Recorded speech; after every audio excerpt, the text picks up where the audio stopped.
இந்த லோகத்தில் உள்ள சகல ஜீவராசிகளையும் ரட்சிப்பதற்காகவே மனுஷானோடு மனுஷானாக இருந்துட்டு அவளுக்கு என்னென்ன வேண்டுமோ அதை பார்த்து பார்த்து அனுகிரகம் பண்ணின ஒரு அவதாரம்னு சொன்னா அது கிருஷ்ண அவதாரம். ரொம்ப சாமான்யமா பகவான் இருக்கிறாப்புல இருக்கும். ஆனா ஒரு சமாச்சாரத்திற்கும் ஒரு லீலைக்கு பின்னாடி அத்தனை சமாச்சாரங்கள் உண்டு. பகவான் ரொம்ப எளிமையா அப்படி லாபகமா எல்லாத்தையும் பண்ணிட்டு போற மாதிரி நமக்கு இருக்கும். ஆனா உண்மையில யோசிச்சு பார்த்தா கிருஷ்ண அவதாரத்துல பகவான் பட்ட கஷ்டம் மாதிரி வேற எந்த அவதாரத்திலையும் அவருக்கு கிடையாது. நமக்கு பெரியவா வாழ்க்கையை எப்படி வாழணும்ங்கிறதுக்காக ரெண்டு முக்கியமான இதிகாசங்களை சொல்லியிருக்கா இல்லையா? ராமாயணம் மகாபாரதம் அப்படின்னு சொல்லக்கூடியது. இந்த ராமாயணம் மகாபாரதம்னு சொல்லக்கூடியது ரெண்டுமே இதிகாசங்கள், ரெண்டுமே பகவான் அவதாரத்தை பற்றி இருந்தால் கூட ராமாயணம் ரொம்ப ஸ்ட்ரெயிட் ஃபார்வர்டா இப்படி வாழணும்னு சொல்றது. ஆனா மகாபாரதம் ஸ்ட்ரெயிட் ஃபார்வர்டா நமக்கு சொல்றது கிடையாது. நீ இப்படி வாழணும்னு சொல்றது இல்ல, இப்படி ஆச்சுன்னா இப்படி ஆகும்னு இன்டைரக்டா ரவுண்ட் கட்டி நமக்கு காண்பிக்க கூடியது. இன்னொரு அழகு என்ன தெரியுமா? ராமாயணத்துல இப்ப நம்ம எடுத்துட்டா ஒரு கேரக்டரை நல்லவரா கெட்டவரான்னு சொல்லிட முடியும். எந்த ஒரு கதாபாத்திரம் எடுத்துட்டாலும் இவாள நல்லவான் அங்க ஒரு சீல் குத்த முடியும், ஒரு சர்டிபிகேட் கொடுக்க முடியும். இவா சரி இல்லை அப்படின்னு ஒரு சீல் குத்த முடியும். ஆனா மகாபாரதத்துல எந்த கேரக்டரையுமே அந்த மாதிரி நம்மளால பண்ண முடியாது. இப்ப யோசிச்சு பாருங்க, பீஷ்ம பிதாமகர் இருக்கார், முழுக்க நல்லவர்னு சொல்லிவிட முடியுமா? இல்ல அவர் அதர்மத்துக்கு துணை போனார்னு சொல்றதா? பீஷ்ம பிதாமகர் அவரை மாதிரி யாரும் சாக்ரிஃபைஸ் பண்ண முடியாது. அப்பாவுக்காக தான் வாழ்நாள் முழுக்க பிரம்மச்சரியம் எடுத்துட்டவர். எத்தனை பேரால அப்படி இருக்க முடியும்? அப்பா ஒரு பெண் மேல ஆசைப்பட்டுட்டார், அவரை கல்யாணம் பண்ணிக்கணும் அப்படின்னா தான் கல்யாணம் பண்ணிக்காத இருந்துட்டா அப்பா கல்யாணம் பண்ணிப்பார்னு அதற்காக பிரம்மச்சரியம் போற பிள்ளைகள் எத்தனை பேர் இருக்கா? அப்பா நீங்க வாழ்ந்து முடிஞ்சாச்சு, என்ன கவனிக்கவே மாட்டேங்கிறேன்னு சொல்ற பிள்ளைகளுக்கு மத்தியில பீஷ்ம பிதாமகர் தான் துரியோதனன் பக்கம் நின்னார் இல்லையா? அவர் தான் துரியோதனன். அவர் தப்பு பண்றாருன்னு தெரிஞ்சும் அந்த பக்கம் நின்னுருக்கார், இந்த பக்கம் வரல. எப்படி எந்த கேரக்டர் எடுத்துக்கோங்களே, மகாபாரதத்துல அர்ஜுனன் எடுத்துக்கலாம். அர்ஜுனன் எடுத்துட்டா முழுமையா நல்லவர்னு சொல்ல முடியுமா? இல்ல அவர் அதர்மங்கள் பண்ணிருக்காருன்னு சொல்ல முடியுமானா ஏகலைவன் சரித்திரம் ஒண்ணு போறோம் நமக்கு. இந்த பக்கம் அர்ஜுனன், காண்டீபன் எல்லாம் சரிதான். ஆனா ஆரோ ஒருத்தர் அப்படின்னு துரோணாச்சாரியார் அர்ஜுனன் ரெண்டு பேரையும் நம்ம எடுத்துட்டோம்னா ஏகலைவனுடைய விரலை வாங்கிட்டா, கட்ட விரலை வாங்கிட்டா. இப்ப இந்த கட்ட விரல அர்ஜுனனுக்காக அவர் வாங்கிட்டாரே, இது நியாயம்னு சொல்றதா அநியாயம்னு சொல்றதா? இதை எப்படி நம்ம பாகுபாடு எடுக்கிறது? அப்போ ஒரு கேரக்டருக்குள்ளேயும் ஒரு நல்லதும் உண்டு, ஒரு கெட்டதும் உண்டு. அப்படிங்கறத மகாபாரதம் நமக்கு காண்பிச்சு கொடுக்கிறது, சுத்தி சுத்தி காண்பிக்கும். இப்படி பண்ணினா கர்மா அப்படின்னு சொல்லக்கூடியது யாராக இருந்தாலும் திரும்பி வரும். பீஷ்ம பிதாமகராகவே இருந்தாலும் சரி, பாண்டவர்களாகவே இருந்தாலும் சரி, அவரவர் செய்த கர்மத்திற்கான வினைகளையும் பலன்களையும் அவரவர் அனுபவிச்சுத்தான் ஆகணுங்கிறத பாரதம் நமக்கு காண்பிக்கிறது. ஒவ்வொரு கேரக்டரும் வித்தியாசம். கிருஷ்ணர் என்ன அழகு தெரியுமா? இத்தனை கேரக்டருக்கும் அவர் பொருந்தி இருக்கார். அதுதான் அழகு கிருஷ்ணர்கிட்ட. எல்லோருக்கும் எல்லாமுமாய் அப்படின்னா அது கிருஷ்ணர் தான். பீஷ்மர்னா பீஷ்மருக்கு ஏத்த மாதிரி இருக்கார், விதுரர்னா விதுரருக்கு ஏற்றது போல இருக்கார், அர்ஜுனன்னா அர்ஜுனனுக்கு ஏற்றது போல இருக்கார். சரி, இப்போ நமக்கு எதிர்கட்சின்னு சில பேர் இருக்கா. எதிர் பேரே எதிர் தான், ஆப்போசிட், எதிரி அப்படின்னு சொல்றோமே, எனிமி அப்படின்னு சொல்றோமே. அந்த எதிரி மேல நமக்கு ஆசையா இருக்கும்.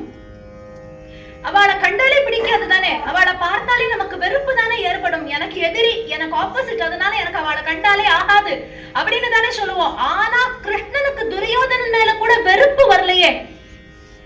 எம்மி அளவு துரியோதனன் பேர்ல அவருக்கு வெறுப்பு இருந்திருக்கானா? வெறுப்பு இருந்தா அவரை பார்த்துக்க கூட மாட்டாரே. அவ்வளவு துரியோதனனோட பழகிறார், துரியோதனனுக்கு எல்லாம் எடுத்து சொல்றார், எதிர்கட்சின்னு தெரிஞ்சும் போய் சொல்றாரே. அந்த கிருஷ்ணனுடைய ஒரு மகிமையை என்னன்னு சொல்றது? அப்ப துரியோதனனுக்கு அதற்கு ஏற்பது போல இருக்கார். கர்ணன், கர்ணன் சொல்லக்கூடியவரிடத்துல அவருக்கு ஏற்பது போல இருக்கார். எல்லாருக்கும் எல்லாருமாக இருக்கக்கூடிய அந்த கண்ணனினுடைய லீலைகளை இன்றைய தினம் ஸ்மரணம் பண்ண இருக்கும். இன்றைய தினம் இந்த மேடையில கிருஷ்ணர் எப்படி சர்வ வியாபியா இருக்காருங்கிறத பார்க்கறச்சே ஆனந்தமா இருக்கு. எத்தனை அழகா அலங்காரம் பண்ணிருக்கா. அதுக்காகவே ஒரு பெரிய கைத்தட்டல வாழ்க்கை நம்ம கொடுக்கணும். பிரத்யட்சமா உட்கார்ந்து கேட்டு இருக்காரு இல்லையோ, அவ்வளவு அழகா அந்த நேர்த்தி தெரியறது. எது செய்தாலும் அதுல ஏனோ தானோன்னு பண்றதுக்கும் ஒரு நேர்த்தியோடு செய்வதற்கும் நிறைய வித்தியாசம் இருக்கு. ராமகிருஷ்ண பரமஹம்சர் அவருடைய சரித்திரத்துல ரொம்ப அழகான ஒரு விஷயம் வரும். ஒரு பக்தன் இருந்தாராம். அவர் எப்படின்னா ஜப தபங்கள் எல்லாம் நல்லா தெரிஞ்சுட்ட ஜபங்கள் எல்லாவற்றையும் தினம் பண்ணுவாராம். எதற்கு தினம் பண்ணுவார்னா கிருஷ்ணரை தரிசனம் பண்ணணுங்கிறதுக்காக பண்ணுவாராம். கிருஷ்ணரை பார்க்கணுங்கிறதுக்காக ஒரு கிருஷ்ணர் பொம்மை வச்சிருக்கார். தினம் அந்த கிருஷ்ணர் பொம்மை முன்னாடி உட்கார்ந்துட்டு ஜபம் பண்ணுவார், பூஜை பண்ணுவார். நிறைய காலமாச்சு. ஆனா கிருஷ்ணர் பிரத்யக்ஷமே ஆலயம். உடனே இவருக்கு என்ன தோன்றியது, ஒருவேளை இந்த பொம்மை சரியில்லை, இந்த பொம்மைக்கு ராசி இல்லையா, இந்த பொம்மை ராசி இல்லாத இருக்கு போல் இருக்கு, நம்ம வேற புது பொம்மைய வாங்கிட்டு வந்து வச்சு அது முன்னாடி இனிமே பூஜை பண்ணி நம்ம ஜபங்கள் எல்லாம் பண்ணுவோம்னு முடிவு பண்ணினாராம். உடனே என்ன பண்ணினார், இந்த பழைய பொம்மை புது பொம்மையை வாங்கிட்டு வந்தார். வச்சுட்டு இந்த பழைய பொம்மை என்ன தெரியுமா பண்ணினார், பரண் மேல தூக்கி போட்டுட்டாராம். பரண் மேல பூஜை ரூம் இப்படி கீழே இருக்கு, அதுக்கு மேல பரண் மேல வச்சுட்டார் அந்த பழைய பொம்மைய.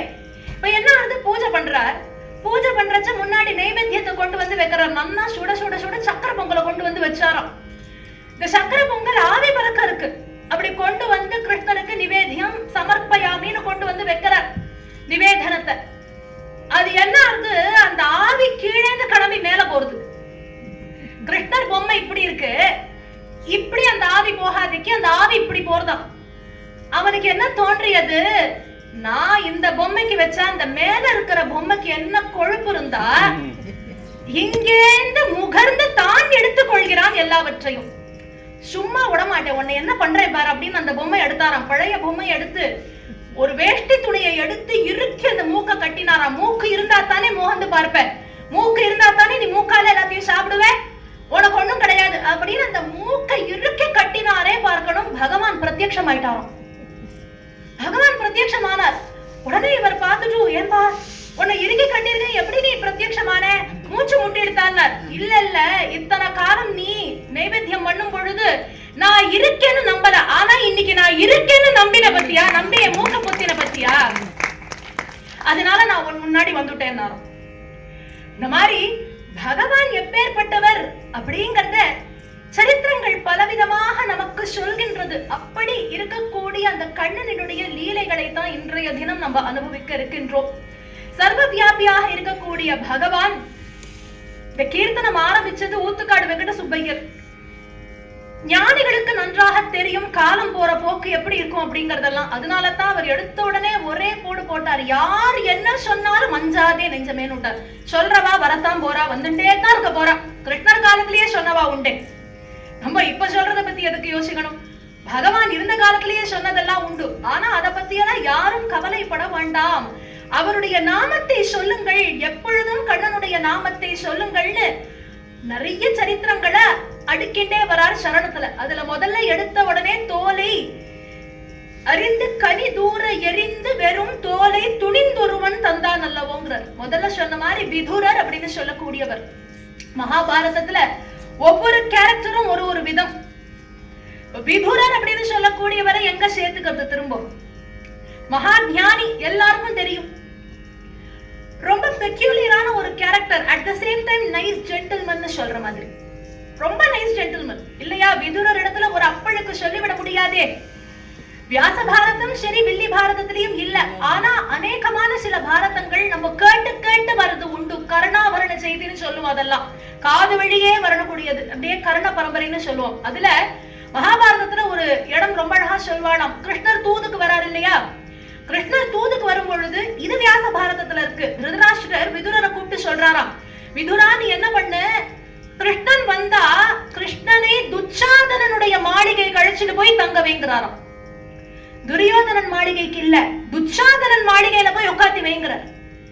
துரியோதனனதை விட துச்சாதனன் தான் ரொம்ப வசதியா இருக்குமா. இதுல இருந்து மகாபாரதம் நமக்கு காண்பிச்சு கொடுக்கிற பாடம் என்ன தெரியுமா? தப்பு பண்றவாளை விட தப்புக்கு துணை போறவா தான் வசதியா இருப்பாளாம்.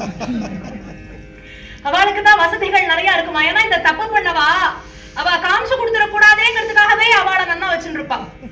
அதனால தப்புக்கு துணை போறவா தான் வசதியா இருப்பா அப்படின்னு சொல்வது போல இங்கே துச்சாதனன் துரியோதனனுக்கு எப்பொழுதும் துணை போகுபவன் என்பதனால் துச்சாதனனுடைய மாளிகை இன்னும் ஆனந்தமா இருக்கு. அதனால அங்க கொண்டு போய் எதுக்கு அப்படின்னாரா விதுரர். அப்பதான் அவருக்கு என்னென்ன ஆனந்தம் உண்டோ அத்தனையும் கொடு, கிருஷ்ணரை நம்ம பக்கம் அமைக்கிட்டா போறோம், பாண்டவர்கள் தன்னால் அமைங்கி விடுவார்கள் அப்படின்னாரு. விதுரர் ஞானி சொல்றார், அதெல்லாம் சரி வராது, நீங்க விடுங்கோ அப்படின்னு கடம்பிட்டாரா. அதுக்கு மேல பேச்சு வளர்க்கல. சரி, ஏன் விதுரர் திருதராஷ்டிரர் பக்கம் நின்னார்? ஏன் நின்னார்னா அந்த கண்மூடித்தனமான அண்ணா மேல கண்மூடித்தனமான ஒரு அன்பு இவருக்கு. நம்ம அண்ணாக்கு கண்ணும் தெரியல, கண்மூடித்தனமாவும் இருக்கார், இவரை யாருதான் பாத்துப்பாங்க, அதுக்காக பக்கத்துல நிறுத்திப்போம் அப்படின்னாரா. அவ்வளவு அவமானங்கள் கொஞ்சம் நஞ்சம் அல்ல. துரியோதனன் சொல்லும் பொழுது நெஞ்சு அவர்களுக்கு வயிறு அரண்மனைக்குன்னார். நெஞ்சு பாண்டவர்களுக்கு கொடுத்தவர் இல்லையா நீ, ஆனா சாப்பாடு மட்டும் இங்க சாப்பிடுற, இங்க நல்லா மூக்கு பிடிக்க சாப்பிட்டுட்டோ அன்னையெல்லாம் பாண்டவர்களுக்கு கொடுப்பவன் தானே அவ்வளவு அவமானப்படுத்துறார். ஆனா கூட திருதராஷ்டிரரை விட்டு போகலையும், அப்படியே இருந்திருக்கார். அப்ப விதுரர் இந்த பக்கம் வர. இப்ப கருணாபரண செய்தி வருது. கிருஷ்ணர் வந்தாராம். பீஷ்ம பிதாமகர் நிக்கிறார். பீஷ்ம பிதாமகர் பார்த்துட்டு, கிருஷ்ணா நீ என்னுடைய மாளிகையில வந்து தங்கணும், என்னுடைய மாளிகையில வந்து தங்கு அப்படின்னாராம். கிருஷ்ணர் இப்படி பார்த்துட்டு சொன்னார், அதனால என்ன, உங்க இடத்த விட்டுட்டு நான் வேற இடத்துக்கா போக போறேன், அங்கத்தான் வர போறேன், வரேன் அப்படின்னாராம். அப்படியே தாண்டினார். சொல்லிட்டு வரேன்னு அந்த பக்கம் டைவர்ஷன் எடுத்துட்டு கையை பிடிச்சுட்டா வாத்துக்கு போகலையாம். அடுத்து போனார். யார் நிக்கிறார்? துரோணாச்சாரியார் நின்னாராம். துரோணர் பார்த்துட்டு, கிருஷ்ணா நம்பாத்துக்கு வா, எங்காத்துக்கு வா, என் மாளிகையில வந்து இருக்கலாம், முன்னாடி நான் ஏழை தான், உன்னை கூப்பிட முடியாத ஒரு சூழல்ல இருந்து, ஆனா இப்ப நல்லா வசதியா இருக்கேன், அதுல ஏசில இருந்து எல்லாம் சௌரியமா இருக்கு, நீ வா நம்பாத்துல வந்து இருக்கலாமே, எங்காத்துல வந்து இரு அப்படின்னார். அதனால என்ன, வரலாமே, வருவேனே அப்படின்னார். அடுத்து விதுரர் நிக்கிறாராம்.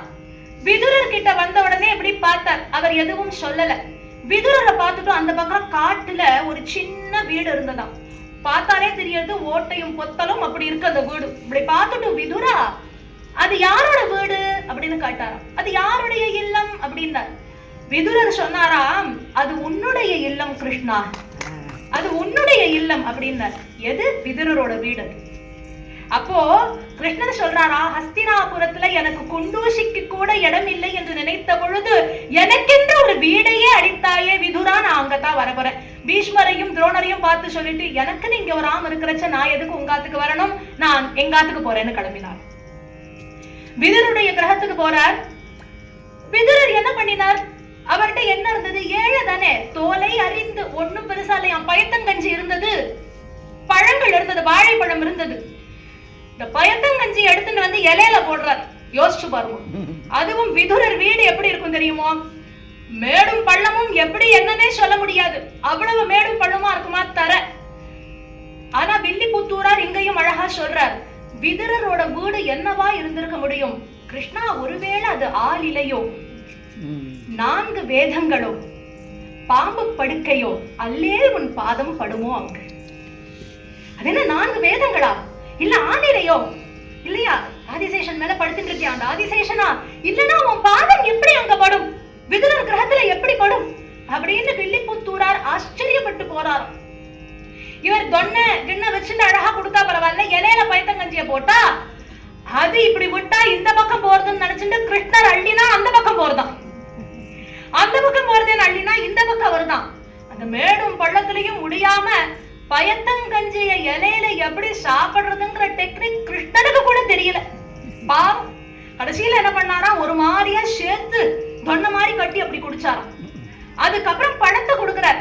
இந்த பழத்தை கொடுக்கறச்ச என்ன பண்றார் இவர், கிருஷ்ணர் அப்படி மேல உட்கார்ந்துட்டு இருக்கார், இவர் கீழே உட்கார்ந்துட்டாராம். உட்கார்ந்துட்டு இப்படி தோலியை உரிக்கிறார், உரிச்சு உரிச்சு உரிச்சு உரிச்சு கொடுத்துட்டு வரார். கிருஷ்ணர் சொன்னாராம், விதுரா எத்தனையோ பேராத்துல போய் பழம் சாப்பிட்டிருக்கேன், எத்தனையோ பேர் எனக்கு வாழைப்பழம் கொடுத்துருக்கா, ஆனா இந்த மாதிரி ஒரு ருச்சியான வாழைப்பழத்தை என் வாழ்நாள்ல சாப்பிட்டது இல்லைன்னு. விதுரர் அப்பதான் அவ்வளவு நாள் இந்த லாவண்யத்திலையும் சௌலபியத்திலையும் கிருஷ்ணரை பார்த்துட்டே இருந்தவர், கிருஷ்ணர் இத சொன்ன உடனே என்ன பெருசா கொடுத்துட்டேன், எல்லாரும் கொடுக்குற அதே ரஸ்தாளி, அதே கற்பூரவல்லி, அதே மோரிசி, இதுதானே நம்ம கொடுத்துருக்க போறோம், இதுல என்ன ஆச்சரியம்னு அப்படி குனிஞ்சு பார்த்தா அவ்வளவு நேரமா பழத்தை குப்பையில போட்டுட்டு தோலிய கொடுத்து வச்சிருக்காரு. தோலிய கொடுத்திருக்கார். கண்ணனும் தோலிய ஆனந்தமா சாப்பிட்டிருக்கார். எழுந்து நின்று விடவிடத்து போய், க்ஷமிக்கணும் கிருஷ்ணா, எனக்கு பதட்டத்துல என்ன பண்றது ஏது பண்றதுன்னு தெரியல, அதனால பழத்தை கொடுக்கறதுக்கு பதிலா தோலியை கொடுத்துட்டேன், மன்னிச்சுடு கிருஷ்ணா மன்னிச்சுடுன்னாராம். கிருஷ்ணன் சொன்னார், அது பழமா தோலியா என்பதை பார்க்கவில்லை, அதில் இருக்கக்கூடிய உம்முடைய பக்தியை மட்டுமே யாம் பார்த்தோம். அது பக்தி அளவு கடந்து இருந்ததினால் பழத்தை காட்டிலும் தோலி ருச்சியாக இருந்தது என்றாராம் கிருஷ்ணன். பழத்தை விட தோலி டேஸ்டா இருந்தது, ஸ்வீட்டா இருந்ததுன்னு. அப்போ விதுரர் கிரகத்துல அவர் சாப்பிட்டது என்ன? போஜனத்துல பலவிதமான போஜனங்கள் உண்டு இல்லையா? ஓ எச்சில் பழம் அப்படின்னு சொல்றோம். சபரிய பத்தி சொல்லும் பொழுது கடித்து சுவைத்த பழத்தை கொடுத்தா அப்படின்னு சொல்றோம்.